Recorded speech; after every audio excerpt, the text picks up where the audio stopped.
조선 후기 민중들의 절망적 현실과 이상적 미래가 만나는 상징적 공간이었다. 풍기, 안동, 계룡, 가야, 공주, 태백, 고은, 예천, 영월, 무주 등으로 구성된 십승지는 모두 한반도 남부 지역에 위치하여 있으며 대부분 교통이 불편한 산간 지역이라는 공통점을 갖고 있다. 이러한 지리적 특성은 우연이 아니었다. 풍수지리학적 관점에서 볼 때 이들 지역은 모두 명당의 조건을 갖춘 곳들이었으며 특히 태백산맥과 소백산맥이 만나는 지점들이 많아 양백지관이나 말주제이라는 최고의 길지로 여겨졌다. 십승지 중에서도 첫 번째로 꼽힌 풍기는 태백산과 소백산이 만나는 곳에 위치한 대표적인 길지였다. 위도 36.5도를 통과하는 이 지역은 남동향을 바라보는 향양지지상 양줄띠로서 풍수지리학을 공부하는 이들이 높은 점수를 주는 전형적인 명당이었다. 정감록은 이러한 지형적 특성을 바탕으로 십승지가 병화가 미치지 않는 곳, 흉년이 들지 않는 곳, 평범한 사람들끼리 만나서 결혼하고 형제들과 함께 어울려 화목하게 살아갈 수 있는 곳이라고 정의했다. 특히 풍기의 금계초는 몸을 보존할 뿐만 아니라 큰 인물을 배출할 수 있는 최고의 길지로 여겨져 정감록에서는 이곳에 조이만 명의 사람이 피난할 수 있다고 예언했다. 이북 주민들의 풍기 정착과 신앙적 이주 20세기 전반 풍기 지역에 나타난 독특한 현상은 정감록에 대한 민중들의 뿌리 깊은 신앙을 보여주는 생생한 증거이다. 1930년대부터 평안도와 황리도 출신 주민들이 대거 풍기로 이주해왔는데 현재도 풍기의 상공업체 중 약 60%가 이북에서 온 사람들이 운영하고 있으며 풍기의 대표 특산품인 인견 산업도 이들이 가져온 기술로 시작되었다. 이들이 머나먼 고향을 떠나 풍기까지 오게 된 이유는 다름 아닌 정감록 때문이었다. 이북 출신 노인들의 증언에 따르면 어릴 때부터 정감록을 접하며 자란 그들에게 풍기는 미지의 땅이었지만 동시에 희망의 땅이기도 했다. 과연 풍기라는 것이 어디냐? 한번 가보자라는 마음으로 시작된 이주는 단순한 경제적 목적이 아니라 정감록에 대한 종교적 신념에 기반한 것이었다. 들은 정감록이 예언한 대로 풍기가 전쟁과 전염병, 기근 등 삼재를 피할 수 있는 곳이라고 믿었으며 실제로 한국전쟁 당시 이 지역이 상대적으로 안전했다는 경험을 통해 정감록 예언의 신빙성을 더욱 확신하게 되었다.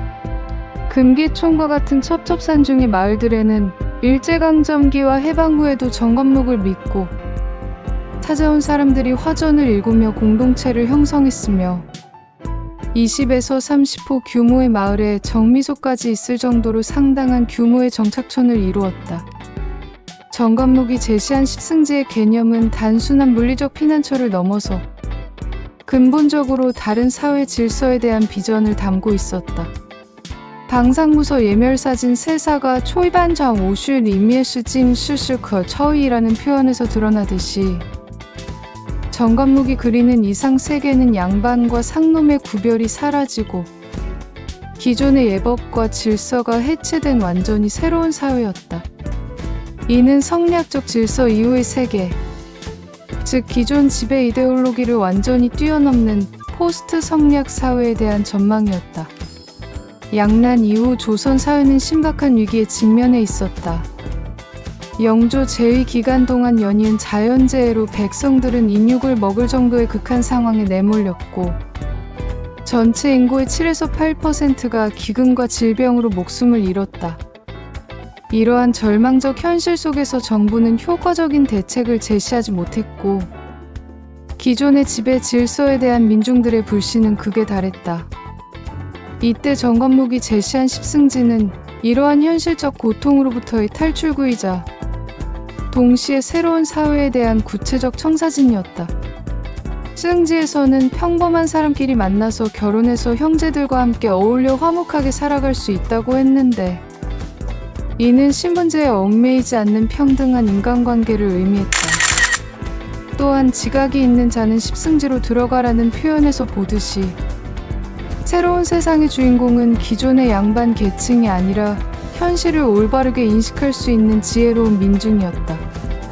정감록의 십승지 사상은 내세가 아닌 현세에서 실현 가능한 이상향을 제시함으로써 민중들로 하여금 현실을 포기하지 않고 적극적으로 변화를 추구하도록 만들었다. 이는 불교의 미륵신앙과는 달리 현실 변혁에 대한 구체적 의지와 행동을 촉구하는 것이었으며, 이후 홍경래 난, 동학농민혁명 등으로 이어지는 민중운동의 사상적 토대가 되었다. 승지는 그가 피해가야 할 곳이 아니라 새로운 세상을 건설할 수 있는 희망의 땅이었으며, 신분제와 부조리한 현실에 억눌린 민중들이 꿈꾸는 평등하고 정의로운 사회의 구체적 모습이었다. 문인방 사건 이후 30여 년이 지난 1811년, 정감록의 예언은 다시 한번 조선 원조를 뒤흔드는 거대한 파도가 되어 나타났다. 평안도 평사 출신 홍경래가 주도한 이 민중봉기는 문인방 사건과는 달리 실제로 무력을 동원하여 상당한 성과를 거둔 본격적인 혁명 시도였다. 홍경래는 자신의 경문에 정감록의 정씨 진인설을 그대로 인용하여 봉기의 정당성을 확보했으며, 서북민에 대한 차별과 세도 정치에 반발하여 무려 10년간 치밀하게 준비한 이 거사는 민간에 널리 알려진 정감록의 의지에 민중의 지지를 얻고자 했다. 홍경래군은 삽시간에 청천강 이북 8개 고을을 점령하며 한때 관군보다 우세한 상황을 만들어냈다. 이는 정감록 사상을 실제로 활용하여 상당한 성공을 거둔 저항운동의 사례로 평가될 수 있다. 비록 최종적으로는 관군의 반격으로 정주성에 고립되어 실패했고, 현장에서 2천여 명이 처형되는 참혹한 결말을 맞았지만, 이 사건은 정감록이 단순한 예언서를 넘어서 실제 정치적 행동을 이끌어내는 강력한 이데올로기로 기능할 수 있음을 보여주었다. 홍경래의 나는 정감록의 예언이 현실 정치와 만났을 때 어떤 폭발력을 발휘할 수 있는지를 극명하게 드러낸 역사적 사건이었다.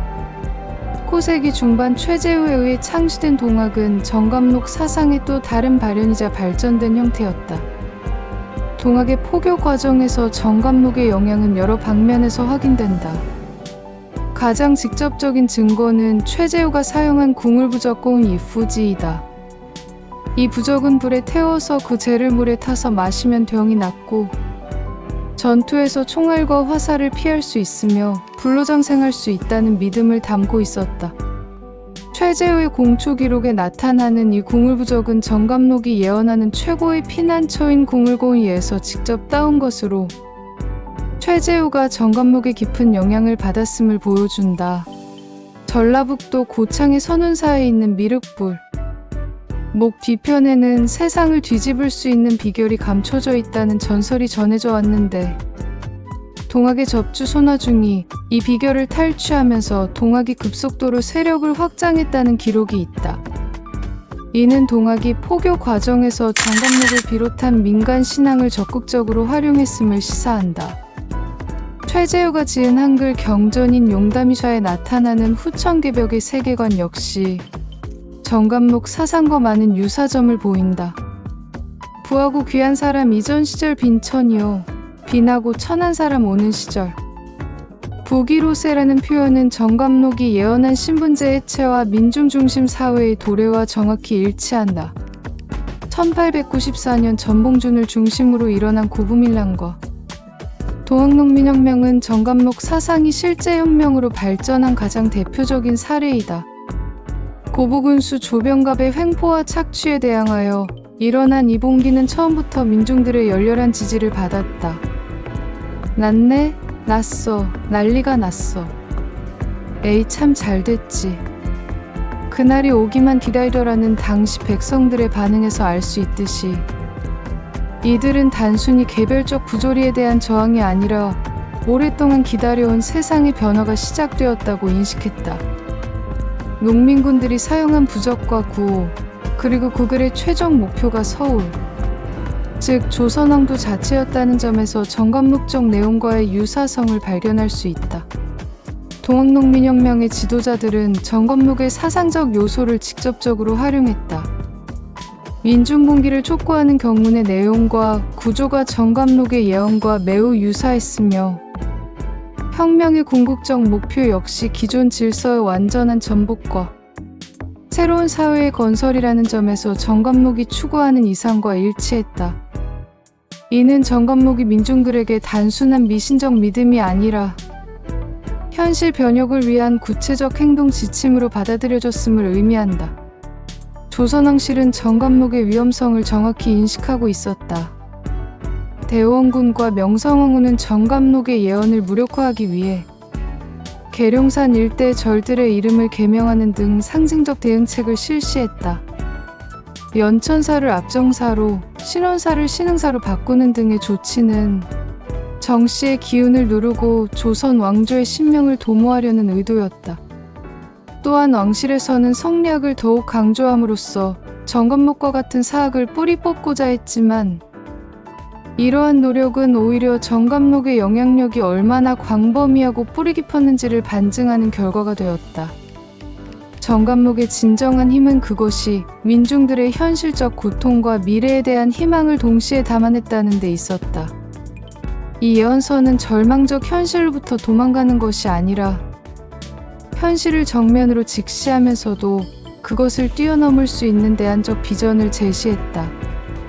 신분제의 모순, 경제적 부조리, 정치적 억압에 시달리던 민중들에게 정감록은 단순한 위안이 아니라 변화에 대한 확신과 행동 의지를 불러일으키는 혁명적 텍스트였다.